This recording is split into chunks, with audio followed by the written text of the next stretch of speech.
présenter une encyclique dont vous avez tous certainement beaucoup entendu parler. On en a beaucoup parlé, mais l'a-t-on vraiment lu? Il y a aussi beaucoup de gens qui achètent l'encyclique, qui sont très contents de l'avoir chez eux, mais qui ne la lisent pas. C'est dommage. Bon. Ce que je voudrais, c'est vous communiquer le désir de la lire et de la lire entièrement, pour en tirer vos propres conclusions. Et en tous les cas, elle nous concerne tous, elle nous est adressée à tous. Alors j'aborderai successivement, je vais diviser mon texte, mon propos en 4 parties. Le premier, je vais vous parler des fondements. Pourquoi cette encyclique? Ensuite, je vous parlerai des grandes lignes, des fils conducteurs qui ont guidé la rédaction, semble-t-il, de cette encyclique. Puis, nous parlerons de son contenu, nous analyserons son contenu. Et enfin, je vous ferai part de quelques commentaires plus personnels en forme de conclusion. Première partie, donc, pourquoi cette encyclique? Les gens qui en ont beaucoup entendu parler, qui ont lu 1 ou 2 articles sur l'encyclique, vous disent fréquemment c'est une encyclique sur l'écologie, le pape nous demande d'être écolo. C'est un peu court et ça me semble pas tout à fait juste. Le pape lui-même a laissé entendre que c'était avant tout une encyclique sociale. Autrement dit, une encyclique sur l'homme et la société dans son environnement, dans la maison commune qui est la nôtre. Voici d'ailleurs ce que dit le cardinal Müller, préfet de la Congrégation pour la doctrine de la foi, dans sa présentation de l'encyclique. Il nous dit, le sous-titre de cette lettre magistérielle, la traduction c'est « le souci de la maison commune », montre qu'il ne s'agit pas seulement de quelques questions pratiques d'écologie. C'est la responsabilité de tous les hommes envers la terre, vue comme notre maison commune, qui en est le motif principal. Écologie est ici comprise à partir de son sens étymologique, comme l'enseignement sur la maison de la famille humaine. Cela comprend la protection de l'environnement, mais va en même temps beaucoup plus loin. Tous les habitants de la Terre, dans la crise écologique actuelle qui met en jeu l'avenir de l'humanité sur notre planète, doivent prendre soin de la grande et belle demeure où Dieu créateur et Père a donné à tous une place et un foyer. Donc dans son introduction, le pape situe très clairement l'objet et l'orientation de son encyclique. Loué sois-tu, Monseigneur, ce sont les premiers mots, et donc le titre de cette encyclique, de cette lettre, mots tirés du Cantique des créatures de saint François d'Assise. Mot qui nous rappelle que notre maison commune est aussi notre sœur. Notre sœur. Et dans le second paragraphe, il nous dit que cette sœur crie en raison des dégâts que nous lui causons. Je cite, « La violence qu'il y a dans le cœur humain, blessé par le péché, se manifeste aussi à travers les symptômes de maladie que nous observons dans le sol, l'eau, l'air et dans les êtres vivants. C'est pourquoi parmi les pauvres les plus abandonnés et maltraités se trouve notre terre opprimée et dévastée. Il met sa sœur terre parmi les pauvres. » C'est tout de même un acte d'accusation peu banal, extrêmement fort contre le cœur humain. Le cœur humain, et nous serions en droit de demander, mais alors, et le reste de la création, et la nature, est-elle si bonne que cela? N'est-elle pas souvent affreusement dure et injuste envers les femmes et les hommes de ce monde?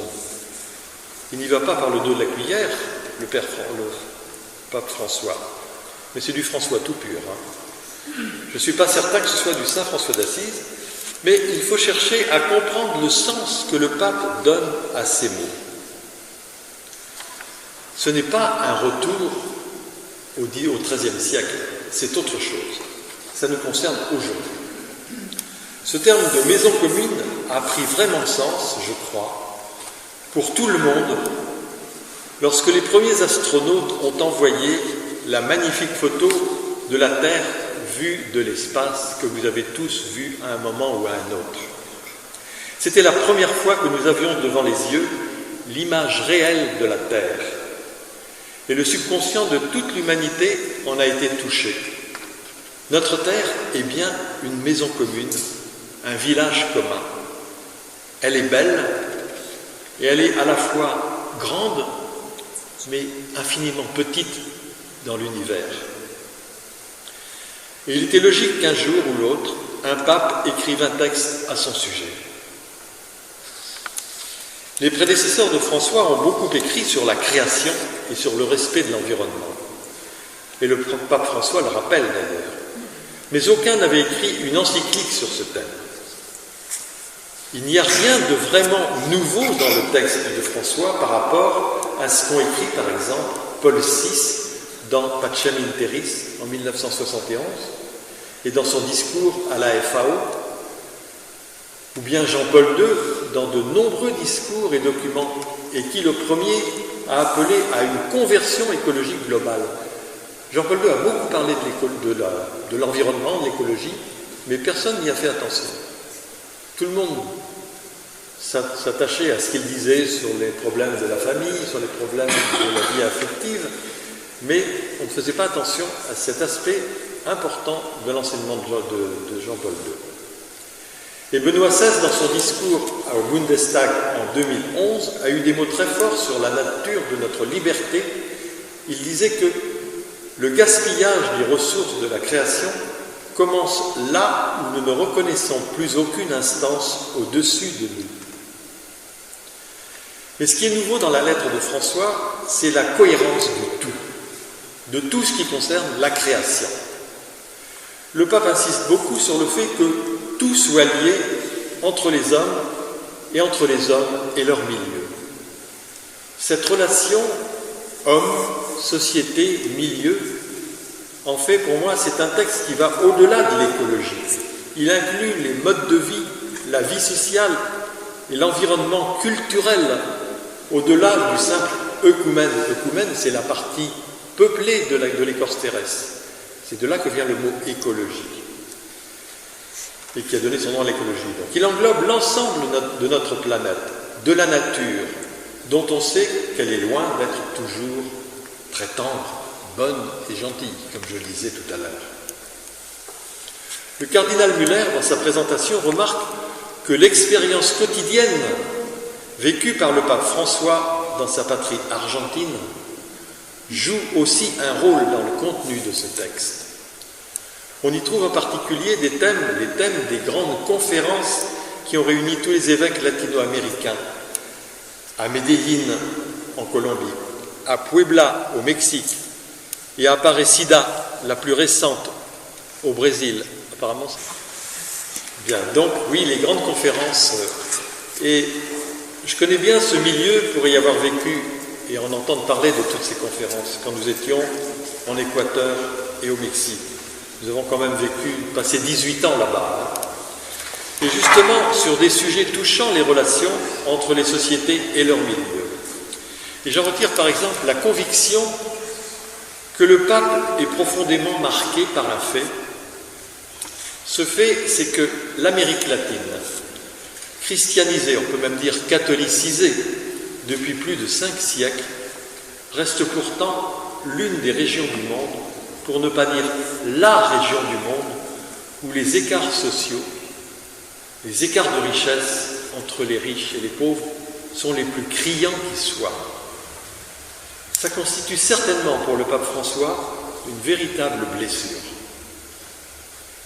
Des décennies de mauvais gouvernement et de fuite des capitaux ont fait de son pays, l'Argentine, qui dans les années 1920 était le 3e pays le plus riche du monde, après les États-Unis et je ne sais plus le second, eh bien, on a fait un pays où les pauvres sont toujours aussi nombreux. Je pense qu'il y a une grande blessure chez le pape dans ce domaine. Mais bien au-delà de son milieu d'origine, en donnant ce texte, le pape voulait entrer en dialogue avec tous les hommes de toutes les communautés, de tous les groupes sociaux.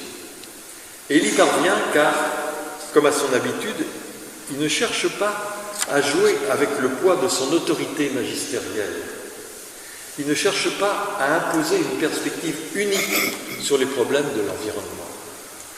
Il sait que les spécialistes apprécient diversement les phénomènes particuliers et leur explication, que ce soit l'origine du réchauffement climatique, d'un réchauffement climatique, la possible montée du niveau des mers, le problème de l'alimentation, de l'accès à l'eau, tout cela, pour tous ces problèmes, le magistère ne peut pas et ne veut pas proposer d'explication définitive. Chaque science, chaque domaine a son autonomie. Et c'est plutôt pour le pape une question de responsabilité éthique et sociale. C'est de cela qu'il s'agit. Au fond, il entend faire dialoguer les compétences des uns et des autres, les compétences scientifiques et techniques d'une part, avec les responsabilités éthiques et morales d'autre part. Et c'est pour cela qu'il parvient à toucher tout le monde et à nous donner un grand texte social. Alors, seconde partie, les grandes lignes qui ont guidé la rédaction de ce texte, les fils conducteurs, si vous voulez. Pour nous amener à une réflexion d'ensemble, croisant les données observables d'une part et notre responsabilité morale d'autre part, il suit quelques lignes des fils conducteurs clairement énoncés. Tout d'abord, il souligne à diverses reprises l'interdépendance qu'il y a entre dérèglement social et dérèglement de la nature, et plus précisément entre mauvaise utilisation des ressources et pauvreté. Ensuite, seconde ligne, il suit la conviction que dans le monde, tout est lié avec tout. Le monde est ce que l'on appelle un système complexe, ou pour caricaturer, et vous connaissez selon l'effet papillon, un bruissement d'ailes de papillons au Brésil peut théoriquement entraîner une tornade au Texas. Pour illustrer ce principe, vous connaissez peut-être aussi l'adage de Benjamin Franklin qui dit « À cause du clou, le fer du cheval fut perdu. Le cheval a perdu son fer. Et le cheval est tombé. À cause du fer, le cheval fut perdu. À cause du cheval, le cavalier fut perdu. Il est tombé. À cause du cavalier, le message fut perdu. Il n'a pas été transféré. À cause du message, la bataille fut perdue. Le général n'a pas reçu les consignes. À cause de la bataille, la guerre fut perdue. À cause de la guerre, la liberté fut perdue. Tout cela à cause d'un simple clou. Oui, tout est lié sur la terre, donc nos moindres gestes comptent, et nous sommes tous concernés. Troisième fil conducteur, structurant le texte, la critique des formes de pouvoir centrées sur la technique. Il revient souvent sur la technique utile et juste au départ, mais devenue toute puissante à ses yeux. Quatrième ligne, il souligne à plusieurs reprises la valeur intrinsèque de chaque créature. Chaque créature est bonne, car toute la création est bonne. Elle a été créée bonne. Et nous avons tous, quelle que soit notre nature, quelles que soient nos valeurs et nos faiblesses, nous avons tous quelque chose de bon en nous. Et toutes les créatures sont dans ce cas-là, dans le fond d'elles-mêmes.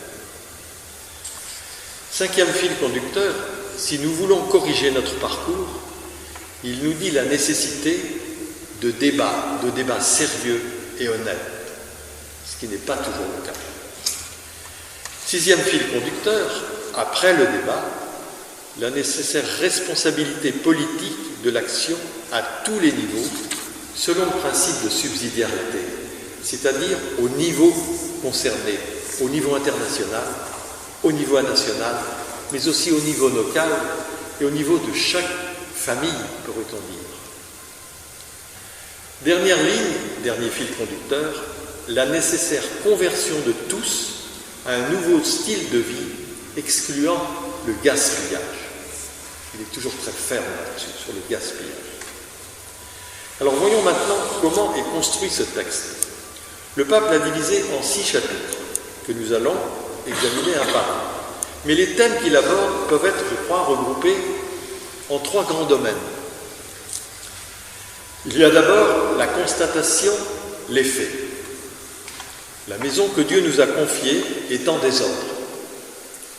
Le pape semble nous dire, la toiture fuit, les canalisations sont bouchées, et quelques-uns habitent les plus belles pièces et s'empiffrent, pendant que d'autres s'entassent dans les communs en ayant froid ou chaud, et en manquant de tout ou presque. Cela contriste beaucoup le maître, le père de la famille, lorsqu'il visite cette maison. Il y a bien alors, tous les conseils qu'un bon administrateur, un bon père peut donner à ses enfants pour remettre de l'ordre dans la maison. Ils doivent se réunir, se parler, débattre, en tirer les conséquences et prendre des mesures pour remettre tout cela en ordre, pour agir. Il faut donc commencer par arrêter de gaspiller tout et n'importe quoi et s'assurer que chacun ait bien un coin à lui dans la maison. Et puis enfin, il y a une très belle réflexion sur nos liens avec le Père et entre nous, que je vous résume comme je la ressens. Pour que tous soient heureux dans cette maison et puissent y vivre une vraie liberté, il faut que chacun se sente uni aux autres, par les liens qu'il y a avec le même Père de la grande famille. Que chacun prenne sa part pour rendre la maison plus belle, qui en s'occupant du jardin, qui en remplaçant au mur les tableaux des ancêtres, etc. Bref, que l'on redonne de l'esprit à la maison. Le pape évoque le besoin de transcendance dans cette maison, car toute transcendance a le plus souvent déserté devant un matérialisme égoïste. Et au bout du compte, c'est une maison où doit régner l'amour, tout simplement. Que l'on s'y aime, mais que l'on s'y aime pour de vrai. Troisième partie de cette présentation, voyons une brève analyse du texte. Concrètement, voyons un à un le contenu des 6 chapitres du texte. Dans le premier chapitre, le pape expose donc les faits. Il reprend les divers aspects de la crise écologique actuelle que vous connaissez bien. Je dirais que nous croyons connaître. Changement climatique, pollution, perte de biodiversité, pénurie d'eau, mais aussi parallèlement des équilibres de développement entre les pays et les continents. Et face à cela, il oppose 2 types de jugements extrêmes. D'un côté, ceux qui ont un attachement rigide au progrès et pensent que l'on peut tout résoudre, qu'on résoudra tous les problèmes par plus de science et plus de technologie. Et de l'autre côté, ceux qui pensent que l'homme est l'élément perturbateur, le seul animal vraiment dangereux de la création, qui a eu le tort de s'installer dans une nature préhumaine parfaitement harmonieuse, on dirait en France les disciples de Jean-Jacques Rousseau, mais aux États-Unis, on parle de la deep écologie. Et la deep écologie, le FBI lui-même considère que c'est un foyer de terrorisme possible. Vous savez qu'il y a déjà aux États-Unis des gens qui plastiquent les boucheries, par exemple. En ce qui concerne les différences d'opinion qui peuvent exister au sujet des changements climatiques et des problèmes écologiques en général, le pape dit ceci. Sur beaucoup de questions concrètes, en principe, l'Église n'a pas de raison de proposer une parole définitive. Et elle comprend qu'elle doit écouter, puis promouvoir le débat honnête entre scientifiques, en respectant la diversité d'opinions. Il était important qu'ils le disent, car les autorités politiques et les médias n'ont pas toujours ce genre de sagesse, vous le savez bien. Dans le second chapitre, le pape développe sa théologie de la création. Une théologie très franciscaine, mais aussi très classique, où l'homme n'est pas le simple produit de l'évolution de la matière, mais surgit de la volonté de Dieu. Et il peut dire « tu » à Dieu. C'est un sujet. L'homme aspire à la vraie liberté et peut se reconnaître comme sujet dans la création. Fruit d'un amour, il ne peut s'accomplir que dans l'amour qui est Dieu lui-même. L'homme en tant qu'être corporel et spirituel est en relation harmonieuse avec toutes les autres créatures. Mais, comme le dit saint Paul, la création reste dans les douleurs d'un enfantement qui dure encore, et elle aspire à l'avènement d'une rédemption. Enfin, dans ce second chapitre, il nous dit la bonté. La bonté est une qualité intrinsèque, essentielle de la création, et c'est une qualité intérieure à tous les êtres, comme je disais tout à l'heure. Dieu se reflète dans l'essence de ses créatures. L'homme est désigné dans la Genèse pour prendre soin de la création, pour la cultiver et garder le jardin du monde. Ce qui implique une relation de réciprocité responsable entre l'homme et la nature, comme un jardinier le fait avec son jardin. Le paradis, ça n'est pas la jungle, c'est Éden, c'est le jardin. Mais le pape nous invite aussi à contempler le regard de Jésus sur la création. Un regard transcendé par sa mort et sa résurrection.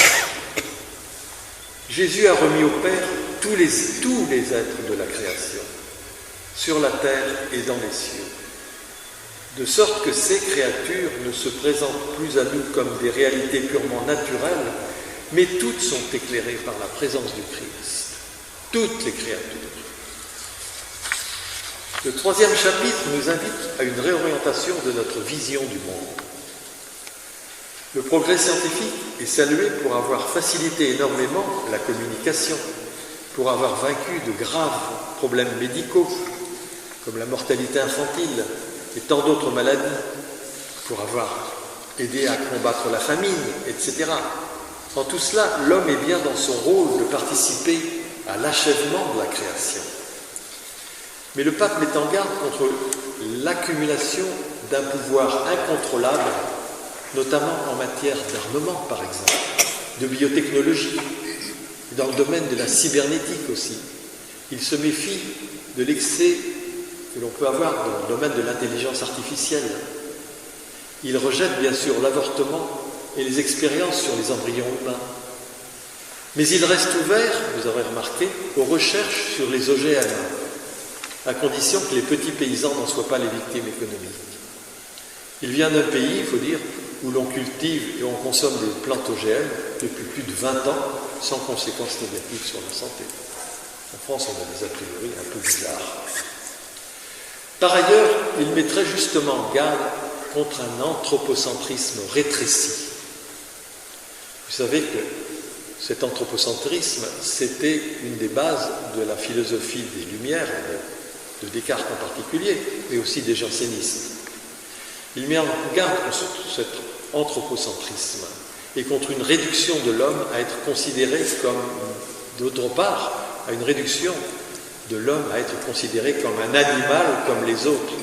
Et c'est maintenant le courant de pensée très fort de la postmodernité.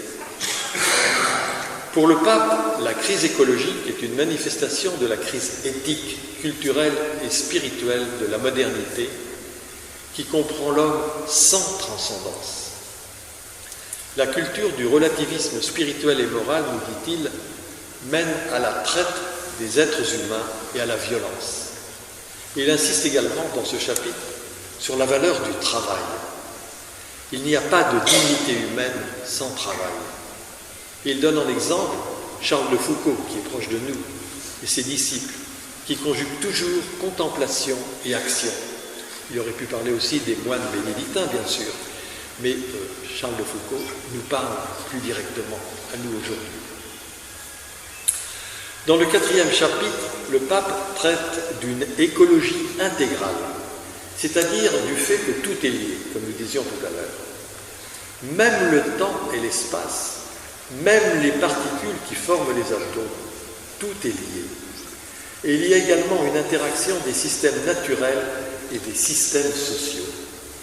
Il y a une seule et même crise et la recherche des solutions requiert la participation de tous les acteurs et le souci du bien commun. Le pape insiste très souvent sur le problème du bien commun et le souci du bien commun, y compris entre les générations. Cela requiert aussi beaucoup de recherche dans tous les domaines, dans les domaines scientifiques en particulier, bien sûr.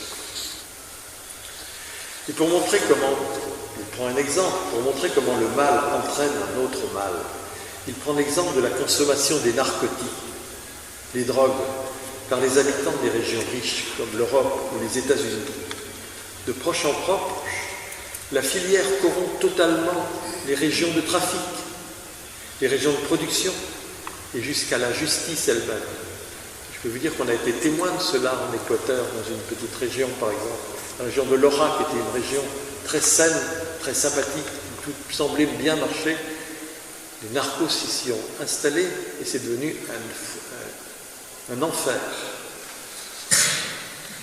Dans cette écologie intégrale, le pape inclut même l'écologie du mariage.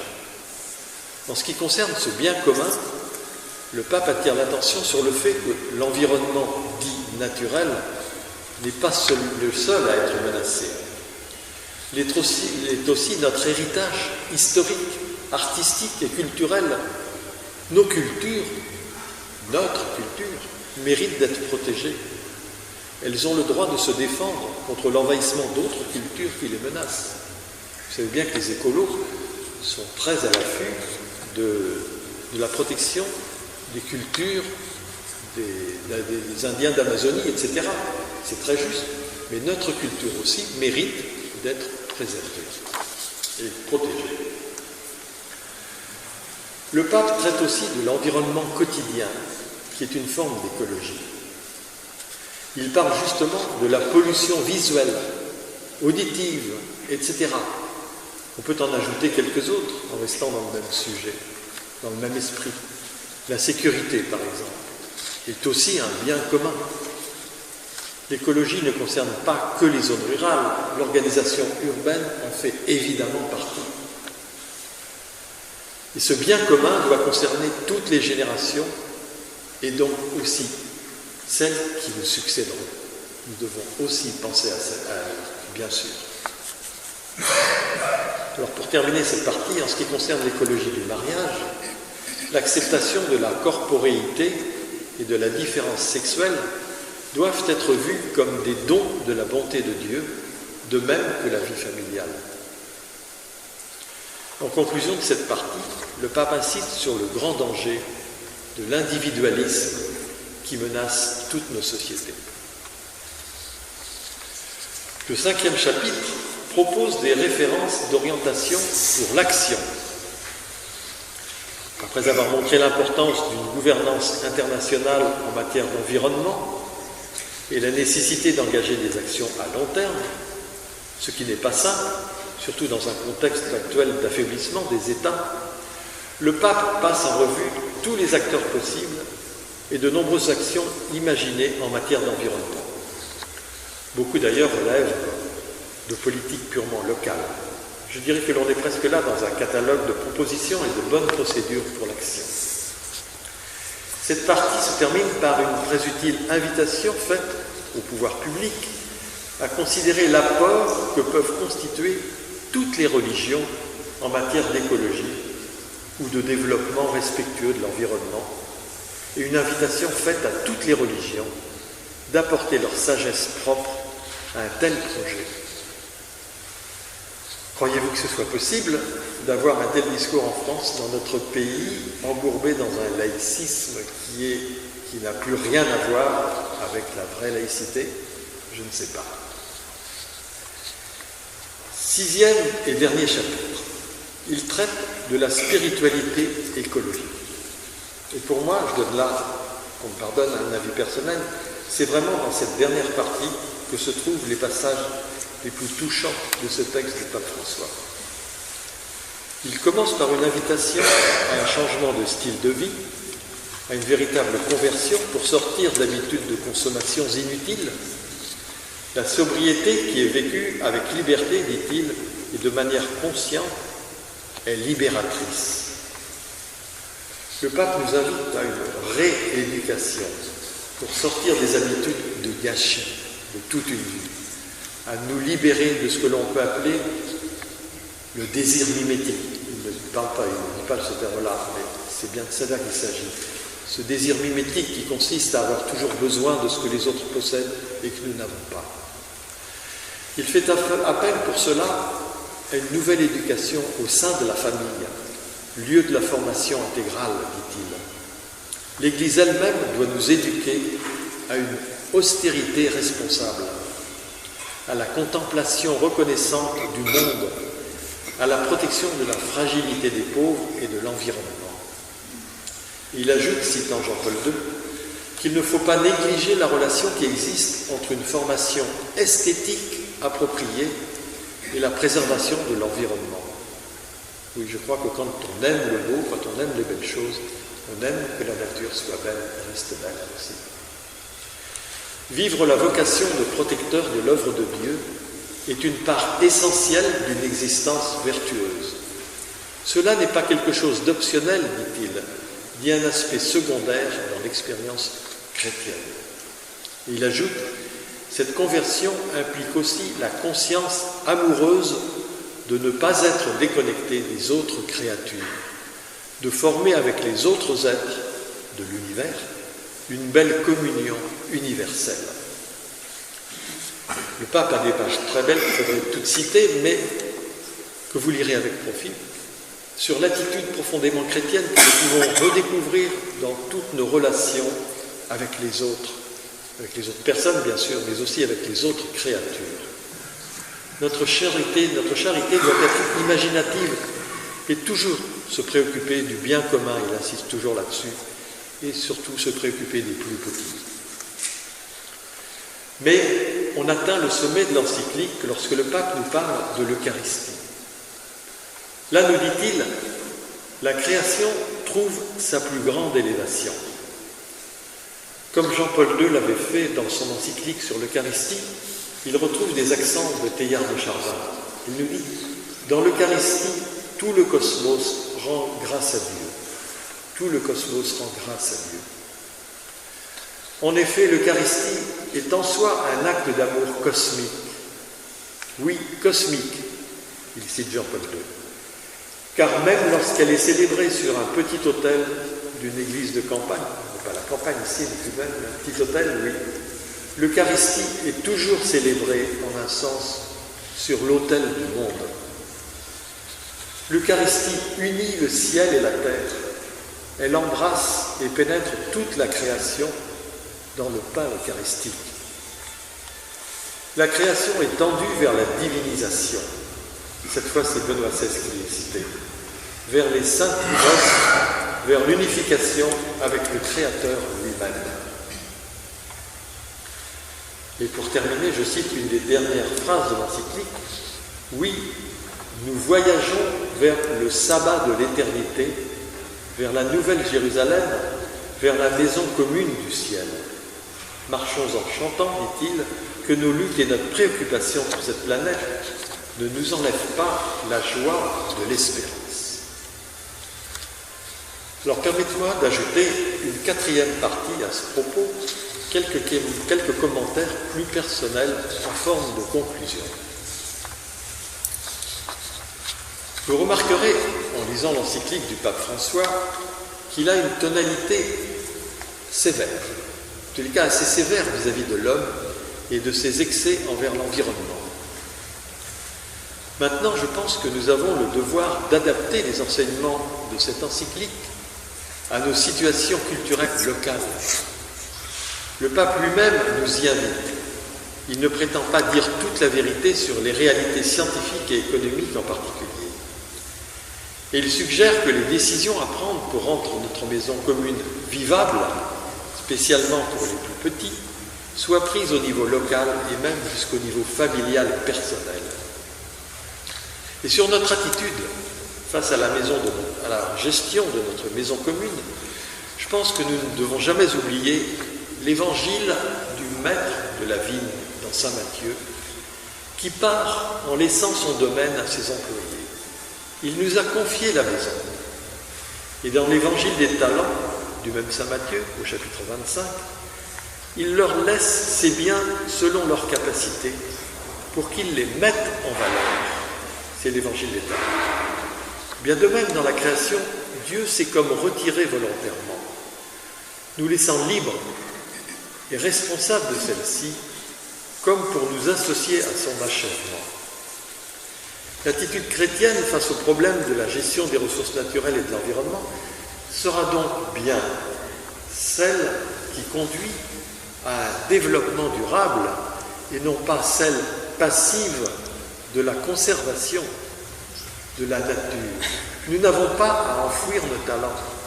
Notre vision de l'environnement ne peut pas être celle d'un monde transformé en parc naturel ou en réserve écologique, mais celle d'une terre où chacun puisse vivre pleinement et avoir une bonne vie, comme dit Helena Lassida, et exprimer ses ambitions dans le respect des autres hommes, des autres espèces de la nature et des ressources de la nature. Maîtriser la nature, comme nous suggère le livre de la sagesse, le chapitre 9, ce n'est donc pas la dominer comme un maître, mais c'est se mettre à son service comme un bon jardinier, pour en faire advenir le meilleur pour le bien du plus grand nombre.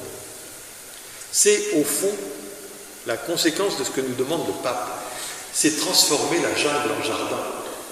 Les pentes des terrasses pour y créer des rizières, c'est mettre les fleuves au service de la nourriture des hommes, c'est croiser les plantes pour obtenir des espèces nouvelles, plus résistantes, plus productives, c'est créer des programmes d'information pour favoriser la communication, c'est inventer des nouvelles sources d'énergie. Bref, c'est mettre en valeur nos talents pour produire plus, puisque nous sommes plus nombreux. C'est répartir plus justement les fruits de la terre, et c'est respecter la création pour que nos enfants n'héritent pas d'un monde invivable. Tout cela, ce sont des beaux et bons principes, mais cela ne nous donne pas toujours une boussole infaillible au moment de prendre des décisions, vous le savez bien. Je sais que toute ma vie, à Madagascar, en Équateur, dans la région amazonienne, aux Galapagos, avec mes collègues de l'Institut de recherche pour le développement, nous avons été face à des choix difficiles et absolument pas évidents. Encore avions-nous, le confort de n'être que des conseillers, mais les politiques ont des décisions difficiles à prendre face à leur conscience. Et c'est tout aussi vrai en France. Est-ce qu'il faut faire un aéroport à Notre-Dame-des-Landes? Pas de répondre, mais c'est aux politiques de le dire. Pour moi, je rêverais d'un paragraphe supplémentaire dans cette encyclique. En voulant, comme saint François, rendre hommage à toute la création, le pape nous fait prendre conscience de tout ce que l'humanité a fait pour détruire l'harmonie de la création. Mais nous autres, spécialement en Europe occidentale, en France, nous sommes un peu trop plongés dans la repentance permanente. Nous broyons du noir. Et nous avons aussi besoin que l'on nous rappelle que ce que nous avons fait des choses magnifiques, des choses bonnes. Toutes les bonnes œuvres de l'homme pour achever la création.